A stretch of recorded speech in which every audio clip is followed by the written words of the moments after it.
수요일 저녁 예배 하나님 앞에 드리겠습니다.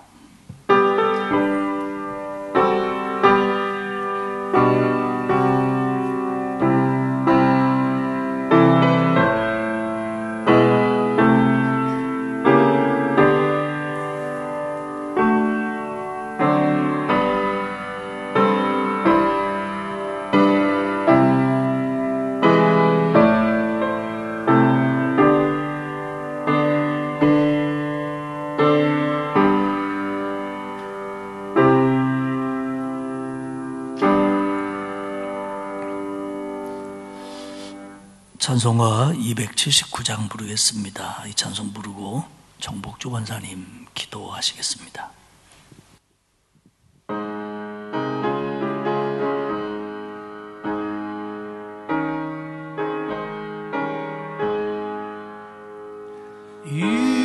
인내하신 구세주여 내가 비오니 죄인 오라 하실 때에 날 부르소서. 주여 주여 내가 비오니 죄인 오라 하실 때에 날 부르소서.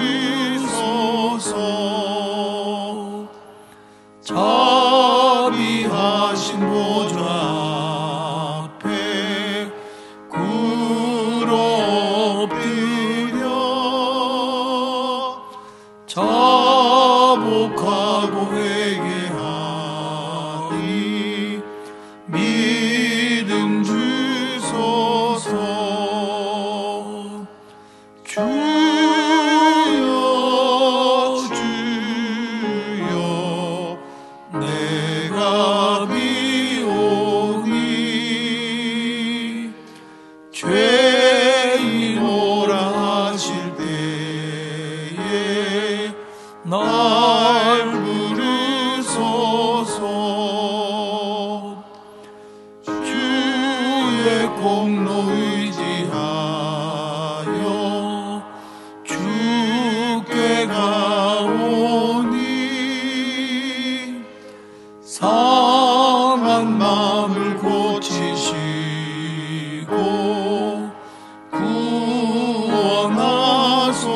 구원하소서. 주여 주여 내가 비오니 죄인 오라 하실 때에 날 부르소서. 만복 근원 우리 주여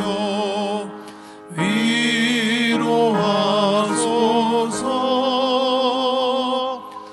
우리 주와 같으시니 어디 있을까. 주여 주여 내가 비오니 죄인 오라 하실 때에 날 부르소서.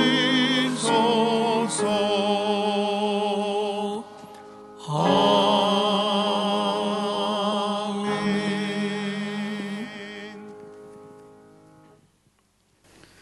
사랑의 하나님, 감사합니다.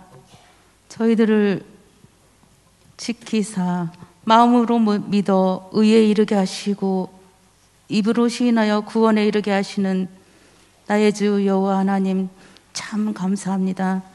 예배와 진리를 사모하는 성도들을 불러 모으시고 찬양과 기도와 간구로 마음을 정경케 하며 말씀으로 영적 성장으로 굳건한 믿음을 갖게 하므로 성령 충만케 하시니 감사합니다. 아멘. 그러나 우리에게 경건의 모양은 있으나 경건치 못하였고 사랑의 말을 하였으나 사랑이 없었으며 자랑과 교만으로 보기 좋은 무화과 나무였었지 않았나. 돌아보니 부족한 것뿐입니다. 낮아지고 겸손하고 섬기며 충성하고 봉사하는 작은 일에도 응답하시는 주님의 사랑을 나타나게 우리를 사용하여 주옵소서. 아멘.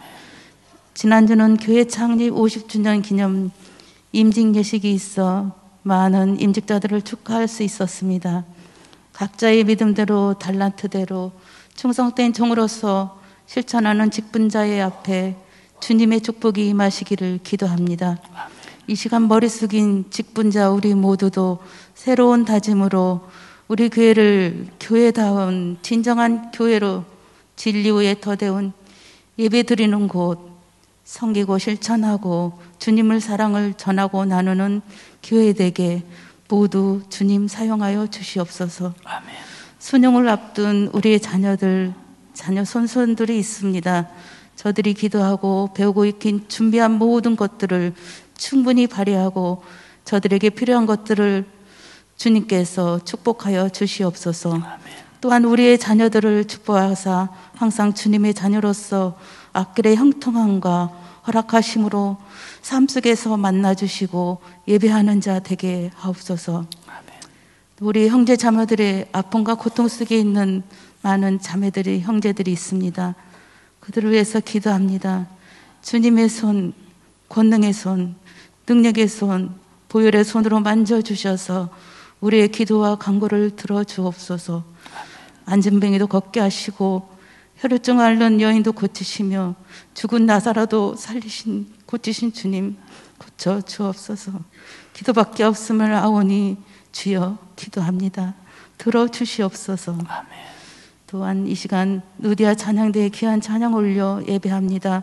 대원들의 간절한 기도 소망 찬양을 통해 축복하여 주옵소서. 아멘. 또한 담임 목사님을 축복하여 주시옵소서.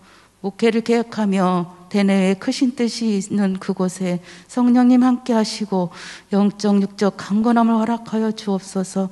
돕는 우리 그 부역자님과 교육부서 귀한 목사님들과 전도사님들과 한결같은 은혜를 내려주셔서 감당하고도 남으신 귀한 축복으로 함께해 주시옵소서.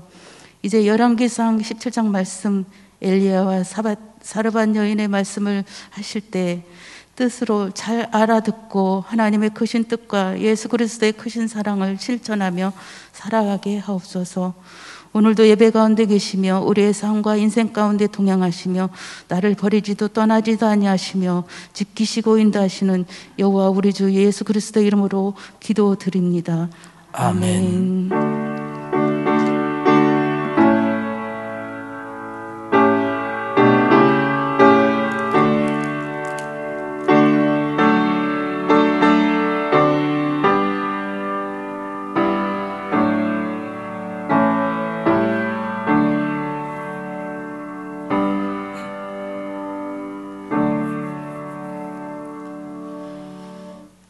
하나님 말씀 열왕기상 17장입니다. 545페이지고요.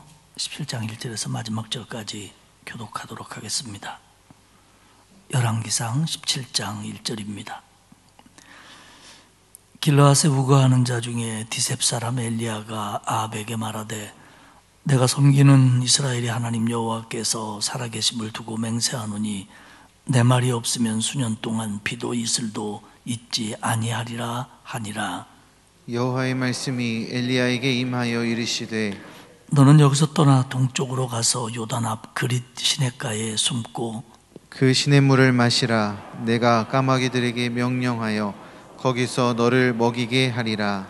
그가 여호와의 말씀과 같이 하여 곧 가서 요단 앞 그릿 시냇가에 머물매 까마귀들이 아침에도 떡과 고기를 저녁에도 떡과 고기를 가져왔고 그가 시냇물을 마셨으나 땅에 비가 내리지 아니하므로 얼마 후에 그 시내가 마르니라. 여호와의 말씀이 엘리야에게 임하여 이르시되 너는 일어나 시돈에 속한 사르밧으로 가서 거기 머물라. 내가 그곳 과부에게 명령하여 내게 음식을 주게 하였느니라.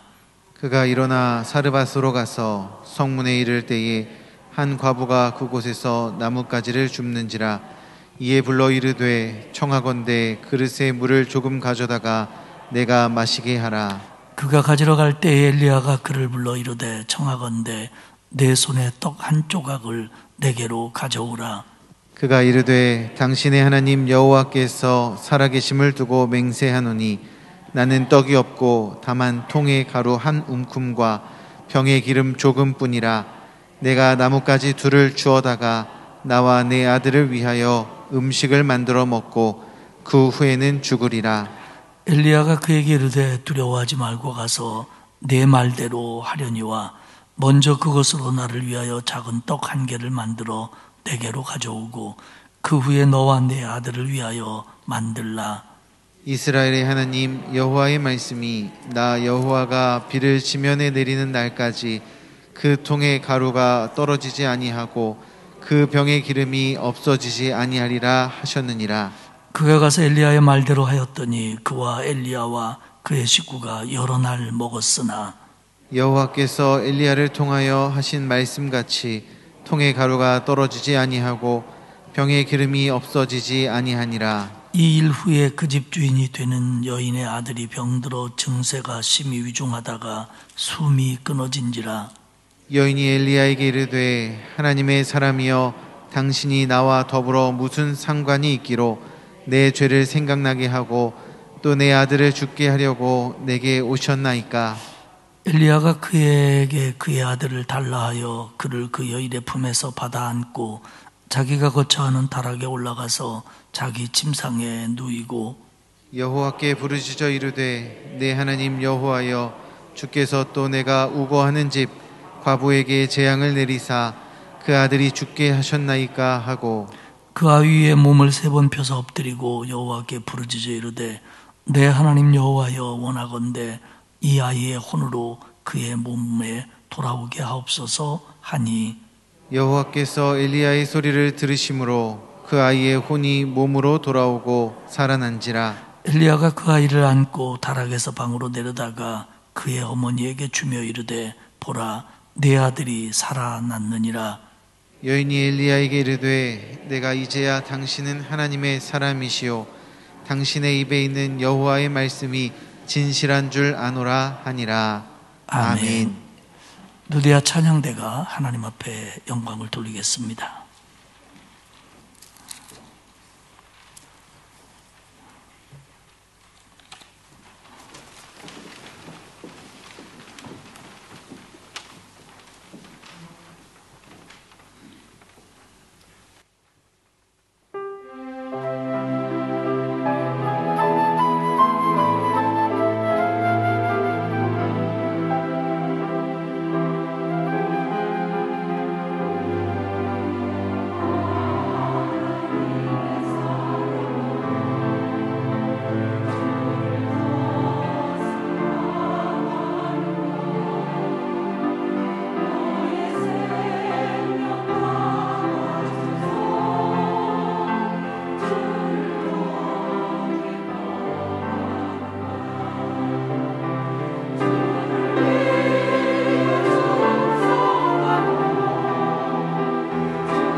귀한 은혜 찬양 고맙습니다. 다는 아닙니다만은 몇 분은 찬양 안 하고 마스크만 하고 있어도 숨이 차실 나이신데, 연세신데 고맙습니다. 그렇다고 그만두시라는 거 아니고요, 계속 하시라는 거예요. 그러면 하나님께서 더 건강도 주실 줄 믿습니다. 혹시 몸 불편한 분 있으면 여기 앉으세요. 건강해질 거예요. 남자분도요. 열왕기 상하는 사실 그 북왕국 이스라엘과 남왕국 유다의 왕들에 대한 기록입니다. 물론 시작은 다윗 얘기가 조금 나오고요. 그리고 이제 솔로몬 얘기가 제법 나오지요. 솔로몬이 왕이 되고 일천 번제를 드리고 성전을 건축하고 왕궁을 짓고, 그러다가 이제 이방 여인들을 처첩으로 맞이하면서 산당도 지켜야 하고 이방신에게 분향도 하게 하고 자기도 가담하고, 그러면서 이제 북왕국 이스라엘과 남왕국 유다로 나뉘어지지 않습니까? 우리가 본 16장까지는 북왕국 이스라엘에 대해서는 7왕 얘기가 나왔어요. 여로보암 얘기가 나왔죠. 그래서 솔로몬의 신하였던 여로보암이 북왕국 10지파를 데리고 북왕국을 세우고 단과 베델의 금송아지를 만들어 놓고 이게 우리를 인도한 신이다 이렇게 가르쳤고요. 그리고 나답, 바사, 엘라, 그리고 왕노릇 7일밖에 못했던 시므리, 그리고 그 싸움에서 이긴 오므리, 그리고 그의 아들 아합까지 7명의 북왕국 왕이 나왔고요. 이 시대의 남왕국은 솔로몬의 아들 르호보암, 그리고 아비암, 아사 3명의 왕 얘기만 나왔습니다. 그러니까 지금까지 얘기도 그렇고 열왕기 상하의 전체 얘기는 북왕국의 왕과 남왕국의 왕들이 어떤 왕이었고 어떤 신앙의 사람이었느냐를 얘기하는 게 사실은 핵심입니다. 그런데 열왕기하 17장에서는 이제 이 왕들의 얘기가 선지자 중심의 얘기로 전환이 됩니다. 물론 왕을 상대하기는 하지만요, 이제는 핵심이 왕이 아니고 선지자로 바뀝니다. 그래서 이것이 열왕기 상 17장에서 열왕기 하 9장까지 엘리야, 미가야, 엘리사라고 하는 3명의 선지자를 중심으로 선지자 얘기들로 흘러갑니다. 이만큼 지금까지 이야기해왔던 왕들의 얘기를 멈춘 건 아니지만 그들과의 관계 속에서 선지자의 얘기를 부각시키는 것은 그만큼 이 얘기들이 중요한 내용이다라는 걸 우리에게 말해주고 있는 얘기입니다. 우리가 이제 사실 열왕기서를 여러분들 설교도 듣기도 하고 읽기도 했지만 그 왕들 얘기는 짧게 지나가고 이름도 그 왕이 그 왕 같고 하지만 지금부터 등장하는 사람들 엘리야, 미가야, 엘리사, 특별히 엘리야, 엘리사 얘기는 우리가 열왕기 상하에서 가장 많이 알고 있는 얘기입니다. 그리고 엘리야 얘기가 그 열왕기서에 있었구만. 나는 그 어디 저기 선지서 어디에 있는 줄 알았더니 언제 여기로 이사 왔대? 이렇게 생각하시는 분도 있을 텐데 원래 이사 안 갔어요. 여기에 원래. 그러면서 이제 엘리야 얘기가 시작이 되는데요. 이 북왕국 이스라엘은 지금까지 7명의 왕이 소개됐는데 아주 영적으로 부패한 사람들입니다. 그리고 도덕적으로도 윤리적으로도 밑바닥 치는 사람들이에요. 그리고 그런 왕들이 지배하다 보니까 백성들도 따라가고 닮아가고 비슷해져요. 특별히 이 오므리, 아합으로 이어지는 이 오므리 왕조, 그러니까 북왕국 이스라엘의 6번째 오므리 왕, 7번째 아합, 이들로 이어지는 이 오므리 왕조는 가장 심각하게 영적으로 타락했던 왕들입니다. 다시 말씀드리지만 윤리와 도덕도 엉망이고요. 그런데 그 중에 제일 문제아가 바로 아합 왕입니다. 아합 왕의 아내는 이세벨이죠. 그런데 이 아합 왕은 굉장히 우유부단합니다. 그래서 자기가 결정을 잘 못해요. 그런데다가 이 아내였던 이세벨은 또 여자답지 않게 굉장히 추진력 있고 독하고 강한 아내입니다. 한 성서학자는 뭐라고 얘기하냐면 이런 부부가 죄 짓기에 아주 효과적인 커플이랍니다. 그러니까 남자가 막 독하고 악하고 그래도요, 여자가 안 그러면 이게 좀 브레이크가 걸린대요. 그런데 여자가 독하고 악하고 추진력 있고 남자가 우유부단하면 이 집구석은 브레이크가 없는 겁니다. 그래가지고 뭐 앞에는 아합이 쓰지만 뒤에서는 이세벨이 모든 걸 조종하면서 그냥 영적인 타락의 늪으로 남편과 국가를 끌고 가는 겁니다. 지난 시간에도 말했지만 이 이세벨은 시돈 왕의 딸입니다. 그런데 이 시돈 왕인 이 사람은 제사장 출신이에요. 그러니까 아주 바알신을 숭배하는 골수분자의 딸입니다. 그래서 이 이세벨은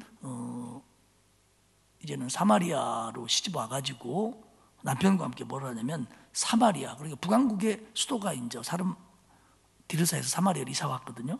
이 사마리아에다가 바알 신전을 만들고요, 아세라상을 만드는 겁니다. 그리고 그것을 거의 국교화합니다.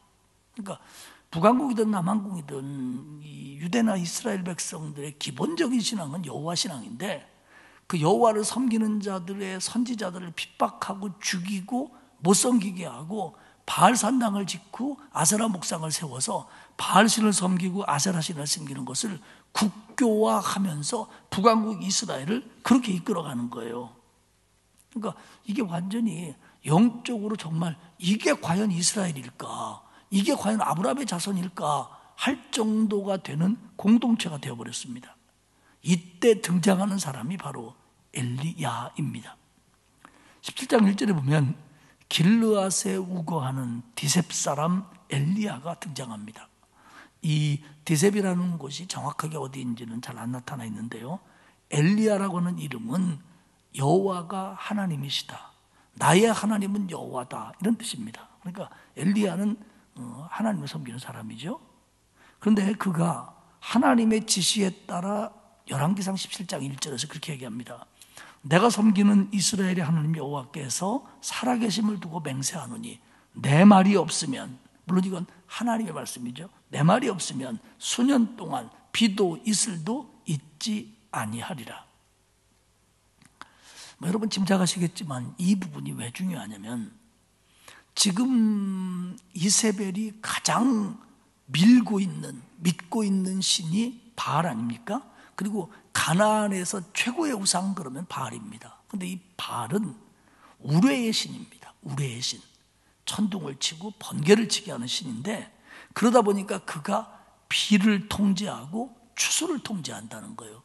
비를 내리게 해서 막 풍요롭게 만들고 추수가 잘 되게 하고, 그러다 보니까 이 신이 바알 그러면 우레의 비를 거쳐서 풍요, 다산, 사람에게는 자식을 많이 낳게 하고 손대어 하는 일에는 풍족하게 만드는 그런 신으로 바알이 소개됐고요.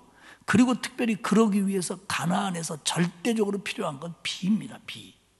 이 비를 바알이 주관한다는 거예요.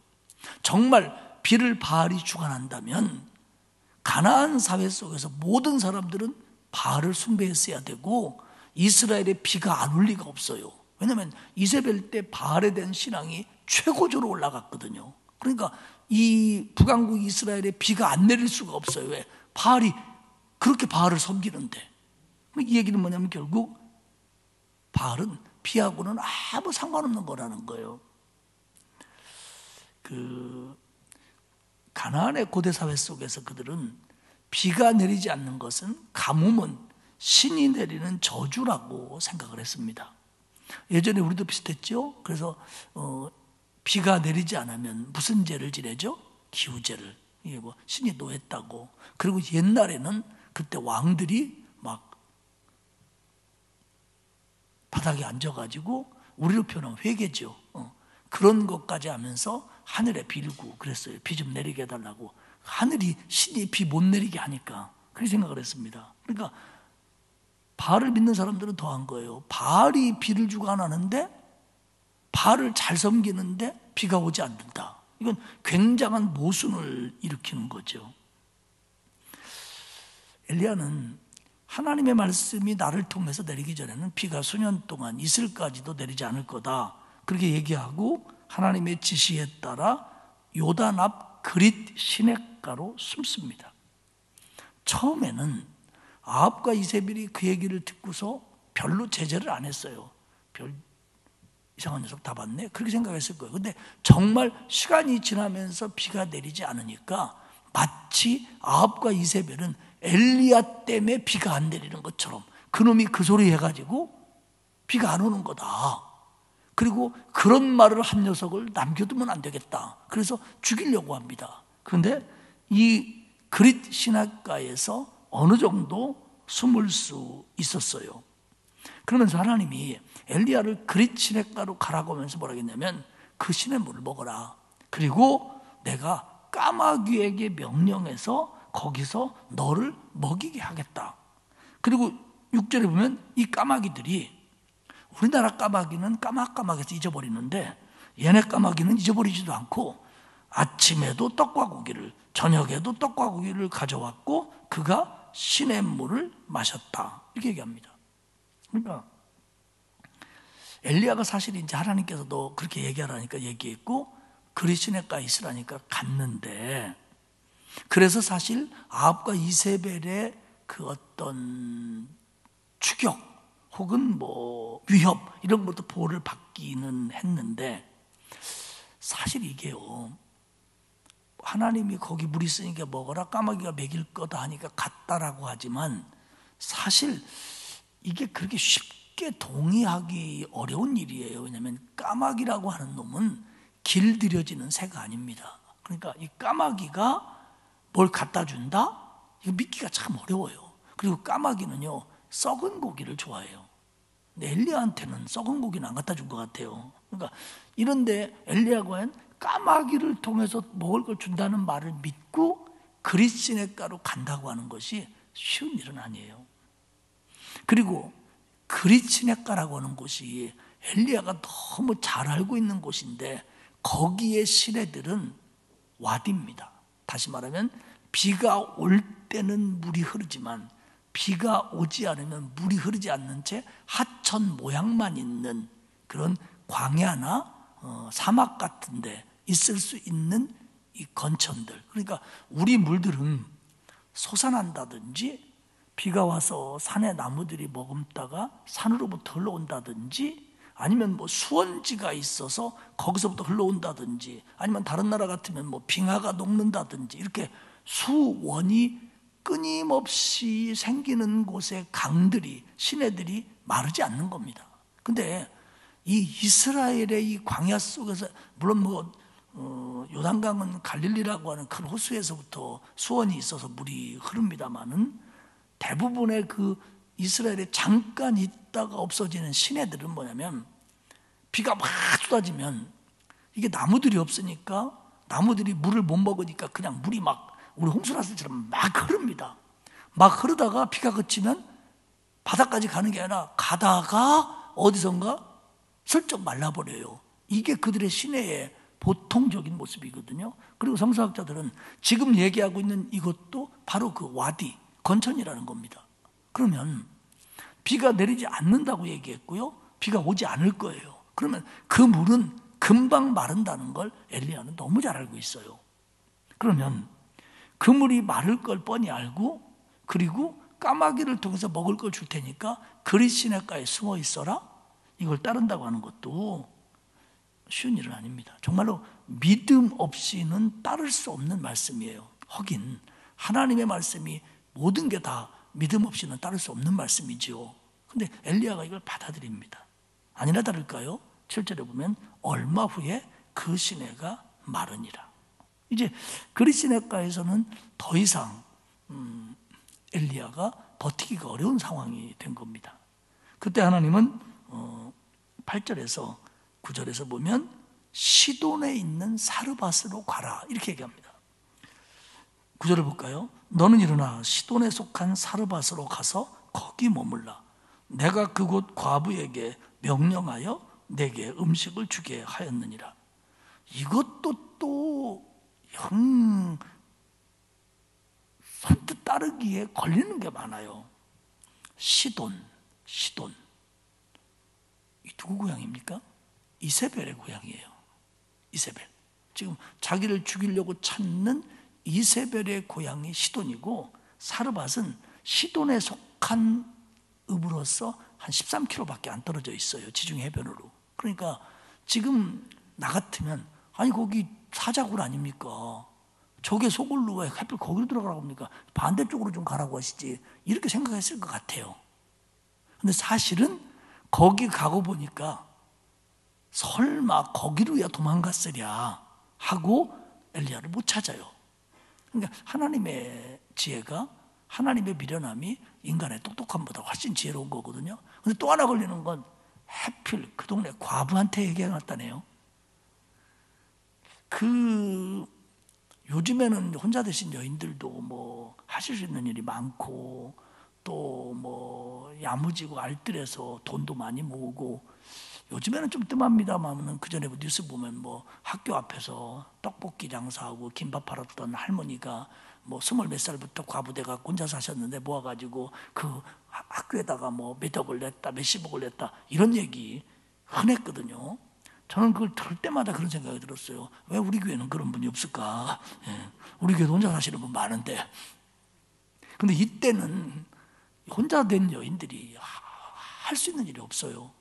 사회적으로, 경제적으로 아주 약자입니다. 그리고 소외계층입니다. 그러니까 이 사람한테 이 가뭄 속에서 얻어먹는다는 게 이게 참 될 수 있는 일일까, 이런 상황이에요. 그러니까 자기의 안전도 불안하고 먹고 살아가는 것도 걱정이 되고, 이런 지금 엘리야인데, 이런 기근 때에 부자에게 가서 얻어먹는다고 해도 그 사람이 나를 잘해줄까라는 생각이 들 텐데, 혼자 된 여인에게 가라는 거예요.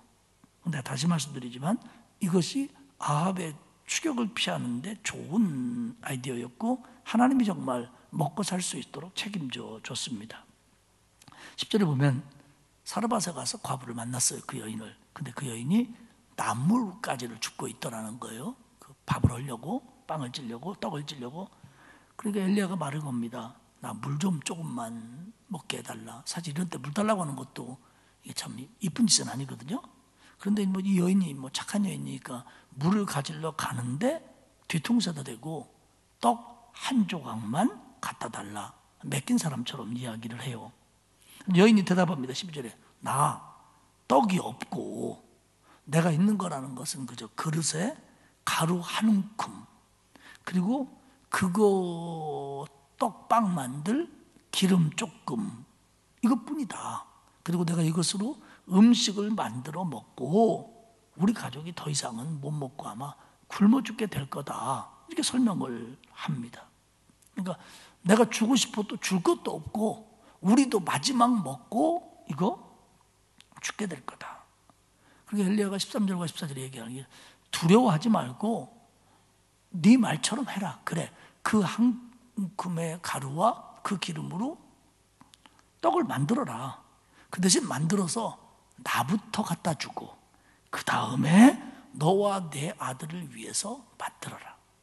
지금 가지고 있는 것으로는 그저 아들과 자기 먹을 거 그저 하나 만들 만한 양인데, 그걸로 만들어서 나부터 다오, 그리고 그 다음은 너 먹어라, 이렇게 얘기합니다. 근데 사실 엘리야 입장에서 이렇게 말하는 것도 쉬운 건 아니에요. 아무리 하나님이 그렇게 하라고 했어도, 야, 이게 그 빵 하나 남은 걸 놔달라, 이렇게 말하기 쉬운 거 아니고, 정말 하나님의 말씀이 없었다면 절대로 엘리야는 그 빵을 요구할 사람이 아닐 거예요. 아닐 거예요. 근데 그 하나밖에 없는 빵을 나부터 달라라고 얘기하는 건 엘리야도 믿음이 있어야 할 수 있는 얘기예요. 지금 사르밧 과부만 믿음이 있어서 주고 있느냐를 얘기하고 있는 게 아니라, 사실은 지금 그 열왕기상 17장에서는 엘리야의 믿음을 얘기하고 있어요.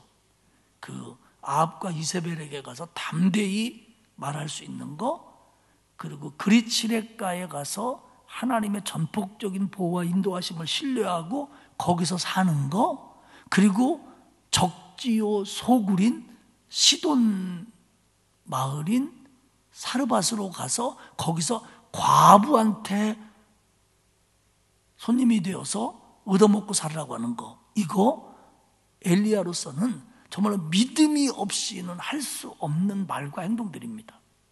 지금 어떤 성서에서는 그렇게 얘기해요. 지금 여기서 사실 하나님은 엘리야를 훈련시키고 있는 거다. 왜?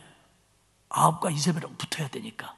정말 이걸 엘리야가 믿음 없이는, 보통 믿음 가지고는 감당할 수 없기 때문에 하나님이 놀라운 일들을 통해서 엘리야의 믿음을 더 강하게 만들어주고 있는 과정이다, 이렇게 표현도 합니다. 그러면 여인의 입장에서 한번 봅시다. 너 저기 있는 걸로 떡 하나 만들 수 있지? 하나 만들 수 있죠. 그럼 다 줘. 그러면 계속 만들 수 있을 거야. 이게 지금 여인이, 그 사람 이방 여인입니다. 그래서 그 여인에게 얘기할 때 엘리야가 나의 하나님 여호와가, 이 여인은 당신의 하나님 여호와가, 이런 식으로 대화를 하고 있거든요. 근데 아직 하나님을 섬기는 사람이 아니에요. 근데 그 사람한테 그 마지막 거 놔주고 그러면 너 그 다음부터 계속 먹을 수 있어. 이 말을 과연 여인이 받아들이기가 쉬웠을까? 한편으로는 아이 목사님 뭐 그거 하나 먹고 주구나 안 먹고 주구나 똑같으니까 에라 까이꺼 그러면서 줄 수도 있죠. 그런 소리 하지 말아요. 내가 오후 내내 생각을 해봤어요. 내가 사르밧 여인이고 그거 하나 있으면 그래 먹고 주구나 안 먹고 주구나 니나 먹어라 하겠는가? 나는 절대로 못하겠더라고요. 오히려 더 그거 애착이 가지요. 이거밖에 없는데 이게 마지막인데 그러면 그걸 선뜻 줄 것 같아요? 있으나 없으나 똑같다고? 아니요. 오히려 더 애착 가지고 더 욕심 부리고 나 같은 모양은 엘리야를 핥혔을 것 같아. 막. 이 쉬운 문제가 아니에요. 그런 반응까지 생각하면서 엘리야가 나다오 하는 것도 이게 보통 일은 아니라는 겁니다. 엘리야는 그렇지만 하나님의 말씀과 뜻을 전해야 될 의무가 있는 사람이에요. 그러니까 자기는 하나님의 말씀을 믿었기 때문에 순종하는 게 그 말을 전하는 거고, 여인으로 보면 지금 좌절하고 실망하고 그리고 포기하고 이렇게 하는 게 당연할 것 같은 상황이에요. 비는 안 오지요? 가진 건 없지요? 돈도 없지요? 다 떨어졌지요? 그럼 내가 여기서 뭐 자포자기하고 뭐 될 대로 되라 할 수 있는 상황밖에 안 돼요. 의지할 것도 없고요, 붙잡을 것도 없고요, 믿을 수 있는 사람도 없고요. 인간적에서 보면 이 여자는 아무것도 없어요. 의지할 것도 믿을 것도 소망을 품을 것도 붙잡을 것도 없어요. 근데 하나님 쪽에서 보면 그때 하나님이 역사하시기 시작하는 타이밍이라는 거죠. 실제적으로 성경 속에서도 그렇고 많은 성도들의 간증이나 그리고 우리들의 삶을 생각해 보면 정말로 우리가 정말 힘들 때, 방법이 없을 것 같을 때 여기서 과연 내가 헤어나올 수 있을까라고 했을 때 하나님의 인도하심이 예상치도 않은 곳으로부터 풀어져 가는 거 우리 많이 경험합니다. 그런데 15절에 보면 그가 가서 엘리야의 말대로 하였더니 그와 엘리야와 그의 식구가 여러 날 먹었으나, 16절에 보면 여호와께서 엘리야를 통하여 하신 말씀같이 통에 가루 병에 기름이 떨어지지 않았다. 그러니까 한 번에서 엘리야 먹고 한 번에서 자기들은 먹은 게 아니라 계속 공급이 됐다는 거예요. 근데 이게 성경상 뉘앙스가 한 번에 막 그 쌀통인지 밀가루통인지 거기에 꽉 차고 막 기름에 막 드럼통에 막 기름이 꽉 차고 이건 아닌 것 같아요. 그냥 그때 어떤 방법인지는 모르지만 보충이 된 것 같아요. 주일학교 때 이 얘기를 동화처럼 우리에게 들려줬던 선생님은 막 여기다가 막 본인의 상상력을 대갖고 막 프라이팬에, 나는 그때 유대에 프라이팬 있는 줄 알았어요. 프라이팬에 기름을 이렇게 탁 넣고 떨어졌지 하고 탁 했더니 빵 하나 구울 만큼 기름이 짠 하고 나오고 그걸 또 쫙, 나 정말인 줄 알았어요. 그런 얘기는 없더라고. 근데 어쩌면 그랬을지도 모르겠어요. 왜냐하면 사르밧 여인이 이제 여기서부터 자꾸 믿음을 갖게 되는데, 그가 의지하는 게 쌓여있는 식량이 되면 안 되잖아요. 쌓여있는 밀가루가 되면 안 되잖아요. 그 밀가루를 날마다 주시는 하나님이 그녀의 관심사여야 하고 의지여야 하잖아요. 그러니까 만약에 이만큼을 하나님이 한 번에 주셨다 그러면 그거 떨어질 때까지는 걱정 없고, 우리를 표현하면 기도할 것도 없고 바랄 것도 없잖아요. 근데 정말 우리 선생님 얘기처럼 그만큼씩만, 그래서 손님 오면 어떡한대?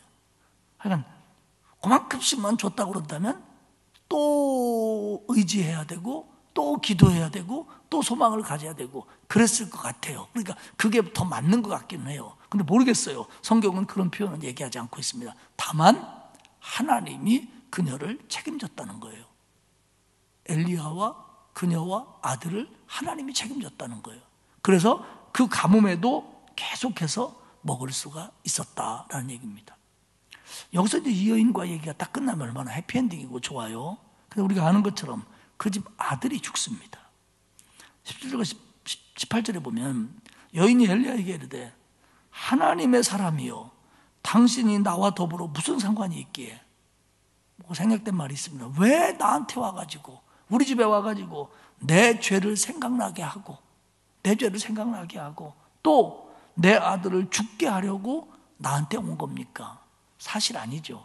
아무런 사실. 근데 너무 막 이제 힘드니까 막 되는 소리 안 되는 소리 다 하는 거예요. 그러니까 엘리야가 자기 집에 있었기 때문에 자기가 죄인이라는 걸 알게 되었고, 내가 죄인인 걸 알아서 내 죄 때문에 하나님이 벌을 내렸다, 이런 말도 안 되는 얘기를 지금 펴고 있어요. 슬픔과 한탄을 쏟아내는 말이죠. 엘리야도 이 부분을 쉽게 받아들이기가 어려웠어요. 그래서 그 아이를 데리고 다락에 가서 20절에 보면 하나님께 부르짖습니다. 내가 우거하는 집에 재앙을 내리사 그 아들을 죽게 하셨나이까. 엘리야도 혼란스러워합니다. 그러면서 21절에 내 하나님 여호와의 원하건대 이 아이의 혼으로, 세 번 얘기해 보면 이 아이의 호흡이 다시 돌아오게 해 주십시오. 22절에 보면 여호와께서 엘리야의 소리를 들으시고 그 아이의 호흡이 몸으로 돌아오고 살아난지라. 결국 하나님께서 능력을 나타나셔서 그 집 아들이 살아났어요. 그러니까 아까 말씀드린 것처럼 엘리야는 이런 과정을 통해서 뭐 선지자라고 그래서 그냥 다 막 100% 똑같이 모든 선지자가 믿음이 있다, 이렇게 보기는 어렵죠. 왜냐하면 성경에 나와 있는 선지자들은 수많은 선지자들 중에 일부입니다.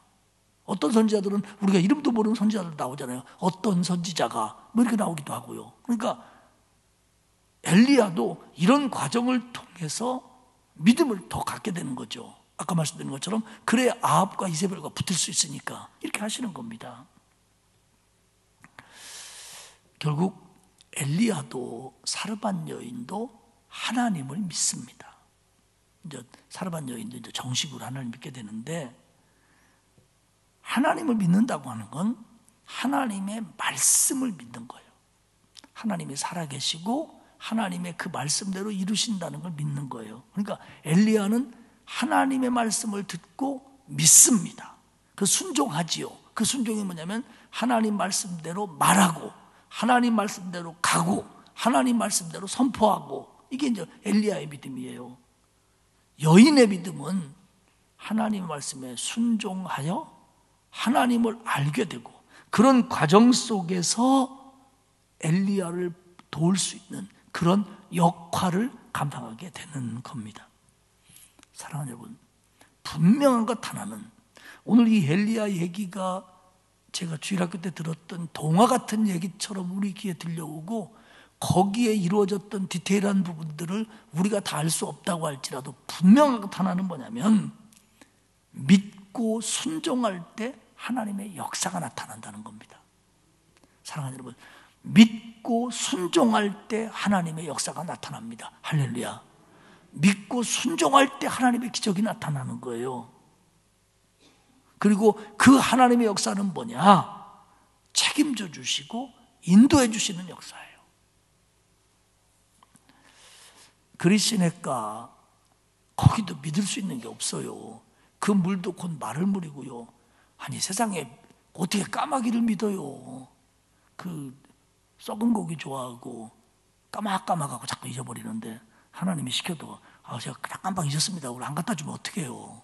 근데 그런 까마귀를 믿어야 되고 또 사르밧에 와서 아니 그 동네 가서 또 그 동네도 부자도 좀 있고 살만한 집도 있을 텐데 왜 그 혼자 사는 여인 하필 그 쌀 떨어진 여인네 집에 가갖고 거기 가라고 하는지 이런 일들이 믿음 없이는 소화하기 어려운 거지만 그래도 하나님의 명령에 따라 보니까 생각지도 않았던 부분 속에서 하나님의 인도하심과 하나님의 역사가 나타나는 거예요. 사실은 그리시네가에서 까마귀가 물어다 준 것도 그거 어디 뭐 엘리야가 상상이나 할 수 있는 얘기예요? 어떤 사람들은 그래요. 또 성경에 궁금증 많은 사람들 많아요. 이렇게 보는데 아니 그때 가물어서 먹을 게 없는데 까마귀는 어디서 고기하고 떡을 물어왔대요. 이 질문하니까 또 어떤 성서학자는 뭐라고 하냐면 그때 비가 안 오니까 바알에게 기우제를 지내고 제단을 쌓느라고 있는 거 없는 거 모아갖고 광야에 와가지고 제를 지냈다. 그러면 그걸 까마귀가 물어다가 엘리야에게 소설 써요. 그럴 수도 있지요. 그럴 수도 있죠. 근데 저는 하나도 안 궁금해요. 안 궁금해요. 왜냐? 마트에서 사왔을 거예요. 까마귀가. 사랑하는 여러분, 그게 중요한 게 아니고요. 하나님의 말씀에 순종하고 따라가는 자에게는 하나님의 기적적인 역사가 나타나는데 그게 우리의 상식이나 우리의 지혜나 평범한 일들을 통해서도 나타날 수 있지만 때로는 훨씬 그거를 초월해서 내가 상상도 못한, 내가 생각도 못한 설마 했던 일들을 통해서도 얼마든지 일어날 수 있는 게 하나님의 기적이라는 거예요. 그게 내 상상대로만 된다면 내가 이해할 수 있는 범위 속에서만 이루어진다면 그게 무슨 역사고 무슨 기적이에요? 그냥 그건 상식이죠. 상식이죠. 여인도 하나님의 사람을 만나고 어쨌든 처음에는 반신반의하면서 따라갔을 거예요. 약한 믿음으로 그랬지만 그래도 하나님 말씀에 순종함으로 말미암아 그 가뭄을 이겨낼 수 있었고 그리고 죽은 아들까지 살리는. 여러분 사실이요, 그 여자 엘리야 안 만났으면요 그때 죽었어요. 굶어서. 그랬잖아요. 죽을 줄 알고 있잖아요. 자기들도.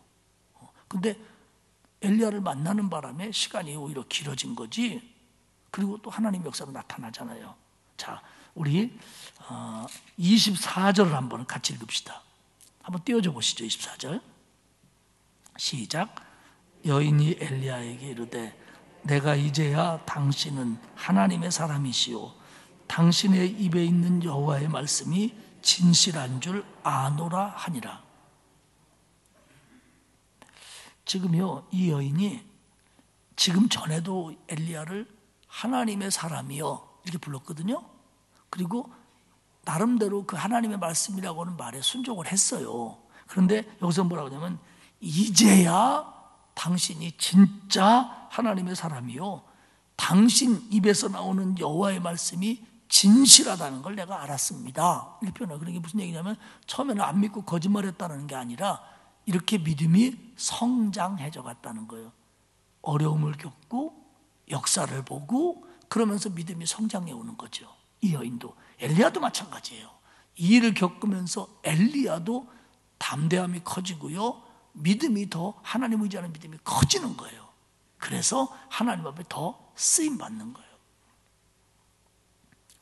저는 뭐 자주는 아닙니다만은 뭐 전사님들이 목사가 되는 교육이라든지 또 뭐 목사님들이 모여 있는 데서 강의를 하게 될 때 제가 늘 강조하는 것 가운데 하나가 그겁니다. 목사는 만들어지는 거다. 특별히 좋은 목사는 만들어지는 거다. 처음부터 좋은 목사로 딱 태어나는 사람 없다. 신학교 졸업하자마자 막 좋은 목사가 된 사람 없다. 시간이 지나가면서 말씀도 더 보게 되고 기도도 하게 되고 시행착오도 겪으면서 그리고 갈등도 하고 순종도 하고 하면서 하나님이 좋은 목회자를 만들어 가시는 거다. 그러니 여러분들 그렇게 알고 지금 여러분들이 뭐 부족하다 뭐하다 이런 거 신경 쓰지 말고 하나님의 역사를 따라가십시오. 저는 마찬가지라고 생각해요. 장로님도 권사님도 좋은 안수 집사님도 뭐 성가대원도 선생님도 다 만들어져 가는 거예요. 하나님의 은혜로 만들어져 가는 거예요. 이게 제 얘기가 아니라요, 요한에슬레의 얘기입니다. 구원은 점진적인 거와 순간적인 거와 점진적인 것의 복합체다. 그러니까 우리는 순간적으로 구원받았지만 그러나 그 구원받은 사람이 하나님 앞에 설 때의 신앙과 똑같지는 않다. 그렇게 구원받은 신앙은 날마다 하나님의 은혜 가운데 성장을 한다는 거죠. 그러니까 우리 다 똑같아요. 예배 드릴 만큼 드렸는데 내가 수십 년 예배 드렸는데 요새는 마스크 쓰고 답답하고, 여러분 그게 아니에요. 순간순간 하나님 우리를 만들어 가시고 은혜를 주시고 우리를 하나님의 사람으로 끌고 가시는 거예요. 그 방법들이 예배일 수도 있고 헌신일 수도 있고 때로는 고난일 수도 있고 때로는 역사를 보는 거일 수도 있고 그렇거든요. 그렇기 때문에 이 길에 순종하며 갈 때 하나님이 저와 여러분을 붙잡으시고 책임지시고 더 아름다운 것들로 이끌어 가실 줄 믿습니다. 그리고 쓰시고 엘리야처럼. 정말 우리가 이 얘기를 앞뒤 얘기를 알으니까 그렇지 이게 쉬운 상황이 아니에요. 또 선뜻 할 수 있는 상황도 아니고요.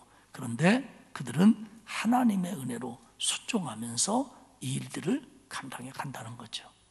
저와 여러분도 남들이 볼 때는 어떻게 그렇게 할 수 있었어요? 라고 말할 수 있는 상황들이 생길 수도 있지만, 그러나 어떤 상황에서도 우리가 믿음을 가지고 순종하면서 나아갈 때 하나님은 우리를 책임져 주시고 선하게 이끌어 주실 줄 믿습니다. 그런 저와 여러분이 되시기를 축복합니다. 하나님 고맙습니다. 어려운 시대에 선지자로 부름받은 엘리야가 여러 가지 일들을 겪으면서 하나님의 놀라운 역사를 더 보고 더 담대한 하나님의 사람이 되어 하나님이 주신 사명을 감당하는 것을 보게 하시니 고맙습니다. 사르밧 여인이 이방 여인이었지만 하나님의 말씀을 맞이하면서 순종하게 되고 그러면서 놀라운 역사를 보며 하나님의 사람이 되어가는 것을 보게 하시니 고맙습니다. 하나님의 은혜로 구원받은 우리가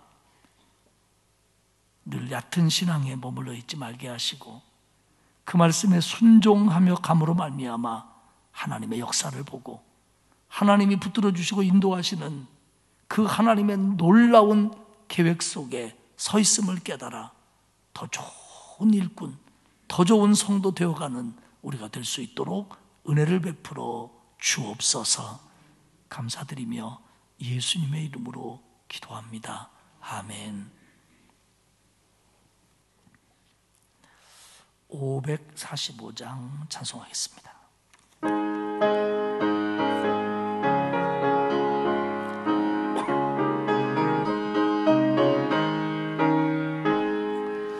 이 눈에 아무 증거 아니 배어도 믿음만을 가지고서 늘 걸으며 이 귀에 아무 소리 아니 들려도 하나님의 약속 위에 서리라. 걸어가세 믿음 위에 서서 나가세 의심 버리고 걸어가세 믿음 위에 서서 눈과 귀에 아무 증거 없어도 이들이 보기에는 어떠하든지 이미 얻은 증거대로 늘 믿으며 이 마음에 의심 없이 살아갈 때에 우리 소원 주 안에서 이루리. 걸어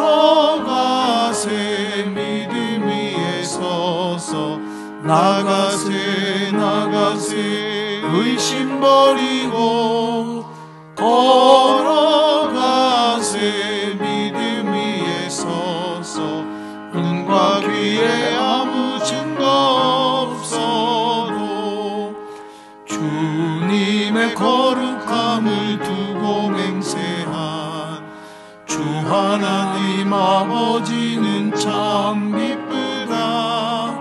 그 귀한 모든 약속 믿는 자에게 능치 못할 무슨 일이 있을까.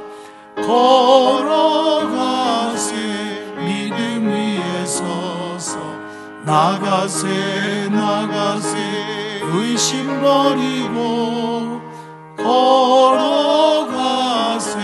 믿음 위에 서서 눈과 귀에 아무 증거 없어도. 한 번 더 기도하겠습니다. 하나님 고맙습니다. 우리를 구원하사 자녀 삼아주시고 담대한 믿음, 힘있는 믿음, 순종하는 믿음 갖지 못했을 때에도 우리를 붙들으시며 만들어 가사 여기까지 오게 하시니 고맙습니다. 하나님, 열왕기서를 보면서 하나님의 축복을 그렇게 누렸던 왕들이 하나님의 은혜를 저버림으로 몰락해 가지만 선지자들은 더 어려운 조건 속에서 순종함으로 하나님의 역사를 이루어감을 보게 하시고, 우리가 세상에서 보고 바라는 것들이 전부가 아니고 하나님이 보시는 것이 참임을 깨달아 주 앞에 바로 서고 순종하는 좋은 하나님의 사람들 되어가도록 만들어 주옵소서. 오늘 예배에 참석한 성도들에게 은혜를 베풀어 주시되, 특별히 수요 예배 찬양을 다시 시작하는 누디아 찬양대 위에 복을 주셔서 건강하게 하시고 찬양할 때마다 기쁨과 은혜가 넘치게 하시고 하나님이 부르시는 그날까지 찬송할 수 있도록 축복해 주옵소서. 오늘 이 예배에 주님께 감사의 예물을 드리는 손길을 하나님이 기억하사 받으시고 복을 내려주시며 이번 한 주간도 우리 성도들 남은 날들 동안 지켜주시고 보호해주시고 선하게 이끌어 주옵소서. 감사드리며 예수님의 이름으로 기도하옵나이다. 아멘. 하늘에 계신 우리 아버지, 아버지의 이름을 거룩하게 하시며 아버지의 나라가 오게 하시며 아버지의 뜻이 하늘에서와 같이 땅에서도 이루어지게 하소서. 오늘 우리에게 일용할 양식을 주시고 우리가 우리에게 잘못한 사람을 용서하여 준 것 같이 우리 죄를 용서하여 주시고 우리를 시험에 빠지지 않게 하시고 악에서 구하소서. 나라와 권능과 영광이 영원히 아버지의 것입니다. 아멘.